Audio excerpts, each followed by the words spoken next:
Dark night Sandeep Nayyar द्वारा लिखित ये किताब रेड ग्रैब बुक्स से 2017 में आई है। संदीप नैयर प्रशिक्षण से मैकेनिक इंजीनियर हैं। साप्ताहिक हिंदुस्तान में वे एक नियमित स्तंभ लिखते रहे थे। रिलायंस और रायपुर अलायंस के साथ काम कर चुके नैयर 2000 में ब्रिटेन चले गए और वे एक ब्रिटिश नागरिक हैं। उनका पहला उपन्यास समरसिद्धा है। यह इनका दूसरा उपन्यास है। प्रेम की चाह हर इंसान की होती है और वह इसके लिए भटकता भी रहता है। यही काम कबीर भी करता है। उसकी भटकन से हम काफ़ी कुछ सीख सकते हैं। कई जगह आप खुद को उसमें पाएंगे। कबीर की ज़्यादातर ग्रंथियाँ यौन संबंधी हैं, तो उपन्यास भी इन्हीं सब चीज़ों के आसपास बुना हुआ है। उपन्यास की भाषा बेहतरीन है। बीच बीच में कई फलसफे लेखक देते हैं जो आपको सोचने के लिए काफ़ी सामान दे देते हैं। तो करेंगे किताब पर पूरी बात। I am Radhika and you are watching Bookbaz।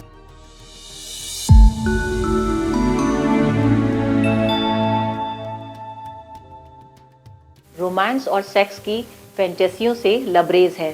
Kabir की इन्हीं फैंटेसियों का कारवां वडोदरा की कस्बाई कल्पनाओं से निकलकर लंदन के महानगरीय ख्वाबों तक पहुंचता है। लंदन के उन्मुक्त माहौल में कबीर की कल्पनाओं को हर वो खुराक हासिल है जिसके लिए उसका मन ललकारता है। इन्हीं सतरंगी खुराक पर पलकर उसकी कल्पनाएं कभी हिकमा और नेहा के प्रेम में, तो कभी टीना और लूसी के आकर्षण में ढलती है।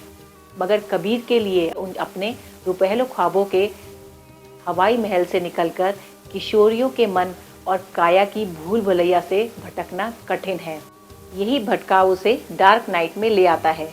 मन की एक ऐसी अवस्था जिसमें किसी उमंग की कोई रोशनी नहीं है। इसी अंधेरे में कबीर मिलता है एक स्पेनिश स्ट्रिप डांसर से, जो उसका परिचय डार्क नाइट के रहस्यों से करवाती है। डार्क नाइट के रहस्यों को सुलझाते हुए ही कबीर नारी प्रेम का संगीत छेड़ना सीखता है और इस संगीत के सम्मोहन में दो सुंदरियां प्रिया और माया के आकर्षण में डोलता कबीर उस दौराहे के जंक्शन पर पहुंचता है जहां उसकी पुरानी कल्पनाएं जीवित होना चाहती हैं।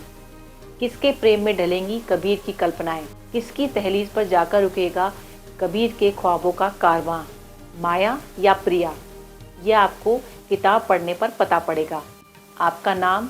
उसकी स्लेटी आंखों में मुझे एक कौतुक सा खिंचता दिखाई दिया। काम पेशे से तो वह एक योग गुरु था, लेकिन उसकी कार्यशैली और जीवन जीने का तरीका एकदम अलग था। उसे देखकर उसके पेशे का अंदाज़ा लगाना मुश्किल था।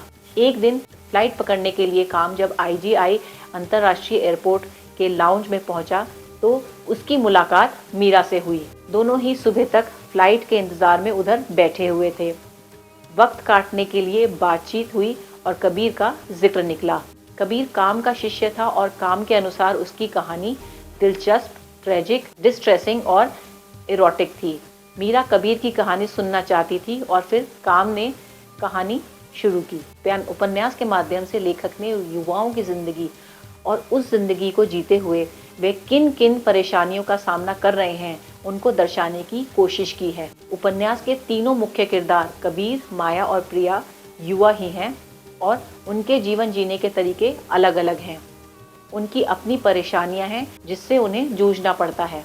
वो क्या है, ये उपन्यास पढ़कर ही आपको पता चलेगा। उपन्यास का शीर्षक 16 शताब्दी में हुए एक स्पेनिश संत कवि संत जॉन ऑफ द क्रॉस की कविता dark night of the soul से लिया गया है। उपन्यास में डार्क नाइट अवसाद की उस दशा को कहा गया है जहां जिंदगी बेमानी लगने लगती है।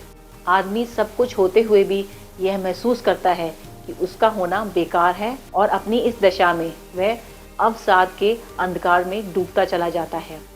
वहीं उपन्यास में कबीर के माध्यम से यह दर्शाया गया है कि कैसे आज भी समाज अवसाद को नहीं समझ पाया है। उम्मीद है ये वीडियो आपको पसंद आया होगा। ऐसे ही दिलचस्प वीडियो देखने के लिए हमारे चैनल को सब्सक्राइब करें। Thank you.